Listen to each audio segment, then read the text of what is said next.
الحمد للہ رب العالمین والصلاة والسلام علی سید المرسلین اما بعد فاعوذ باللہ من الشیطان الرجیم بسم اللہ الرحمن الرحیم الصلاة والسلام علیک یا رسول اللہ وعلی آلک واصحابک یا حبیب اللہ الصلاة والسلام علیک یا نبی اللہ وعلی آلک واصحابک یا نور اللہ نویت سنت الاعتکاف۔ اج جی ہفتہ وار اجتماع مدنی حلقن میں تلاوت قرآن جو ثواب ان موضوع تے مفید ترین معلومات ڈنی ویندی ऐं مسلمان کے مسکرائندو ڈسی پڑھن جی دعا یاد کرائی ویندی انشاءاللہ عز وجل۔ قرآن کریم رحمت ہے، ہن میں نصیحت بھی ہے، ہدایت بھی ऐं شفاعت بھی۔ ارشاد ربانی اچے تو ترجمو کنزل ایمان، اے انسانو تواں وٹ تواں جے رب کھان نصیحت آئی ऐं دلن جی صحت ऐं ہدایت ऐं رحمت ایمان وارن جے واسطے۔ تفسیر نور العرفان میں ہے، انما خبر پئی تو قرآن دلی بیماری جی شفا ہے، تنہں کرے قرآن جے ذریعے دم درود تعویذ کرن جائز ہے۔ خیال رہے تو قرآن کریم جیئں روحانی بیماری جو علاج ہے ایئں ہی جسمانی بیماری جو بھی علاج ہے۔ کٹ چڑھیل دل جو روحانی علاج۔ حضرت ابن عمر رضی اللہ تعالیٰ عنہما کا روایت ہے، دل چمکائن والے آقا نور والے مصطفیٰ صلی اللہ تعالیٰ علیہ وآلہ وسلم فرمایو، جیئں لوہ تے کٹ چڑھندی ہے دل تے بھی ایئں ہی کٹ چڑھندی رہندی ہے۔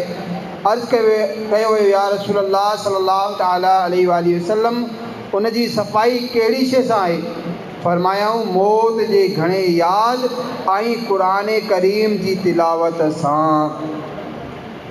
تلاوت قرآن کے متعلق مختلف احکام۔ تلاوت قرآن جنت میں وٹھی وجن وارو عمل ہے۔ قرآن مجید ڈسی پڑھن زبانی پڑھن کا افضل ہے، جو ہی پڑھن بھی ہے ऐं ڈسن ऐं ہتھ ساں ان کے چھوئن بھی ऐं ہی سب کم عبادت آہن۔ قرآن مجید بلند آواز سے پڑھن افضل ہے جڏहिं تک کہ نمازی یا مریض یا ستل کے تکلیف نہ پہنچے۔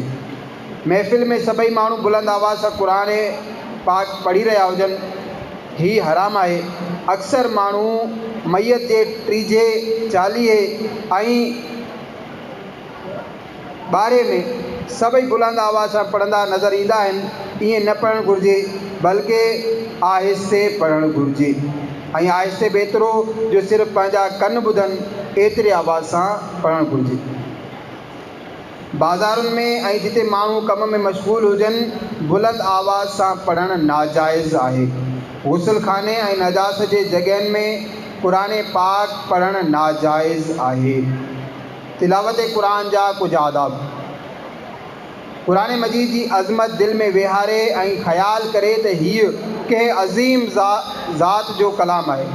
باوضو کعبے ॾांहुं منہ کرے صاف ستھرا کپڑا پائے تلاوت کرے، عاجزی سان با ادب بیہے، تلاوت شروع کرن کا پہریاں اعوذ ऐं بسم اللہ پڑھے، آہستہ آہستہ پڑھے ऐं ان جی معنی میں غور فکر کرے، جلد بازی نہ کرے۔ تلاوت قرآن دوران تلاوت روئن بھی گھرجے ऐं जेकॾहिं روئن نہ اچے تو روئن جہڑی شکل بنائے۔ جیترو تھی سگے سٹھے آواز سے پڑھن کی کوشش کرے، دل کے حاضر رکھے، برا خیال دل میں نہ آنے، نہ توجہ سا بے توجہی سا نہ پڑھن گھرجے۔ تلاوت قرآن جا فائدہ ऐं ثوابات۔ تلاوت قرآن افضل عبادت ہے۔ قرآن کریم جو ایک حرف پڑھن تے 10 نیکین جو ثواب ملندو ہے۔ قرآن کریم پڑھن سا رحمت نازل تھیندی، ملائک پرن ذریعے چھاؤں کندا ऐं سکون نازل تھیندو ہے۔ قیامت جے ڈی قرآن کریم پنجے پڑھن وارن جی شفاعت کندو۔ قرآن مجید جو قاری قرآن کریم پڑھندے جنت جا درجہ طے کندو ویندو۔ जेको नमाज़ में बीही क़ुरान मजीद जी तिलावत करे उन जे लाइ हर हर्फ़ जे बदिले 100 नेकियूं आहिनि, ऐं जेको नमाज़ में वेही तिलावत करे उन जे लाइ हर हर्फ़ जे बदिले 50 नेकियूं आहिनि, ऐं जेको नमाज़ खां अलावा बावुज़ू तिलावत करे उन जे लाइ 25 नेकियूं आहिनि, ऐं जेको बिना वुज़ू जे तिलावत करे उन जे लाइ 10 नेकियूं आहिनि। नेक माण्हू उन ते रश्क ऐं उन जे दर्जे ताईं पहुचण जी तमन्ना कंदा। क़ुरान जे कारी जे लाइ मलाइक रहमत व मग़फ़िरत जी दुआ कंदा आहिनि। क़ुरान जो कारी अल्लाह पाक जी मज़बूत रस्सी पकड़ण वारो आहे। क़ुरान जो कारी अल्लाह पाक जो मुक़र्रब बानो हूंदो आहे। क़ुरान पाक पढ़ण वारो उन जी बरकत सां दुनिया में भी तरक्की कंदो ऐं वॾा दर्जा हासिल करे वठंदो आहे।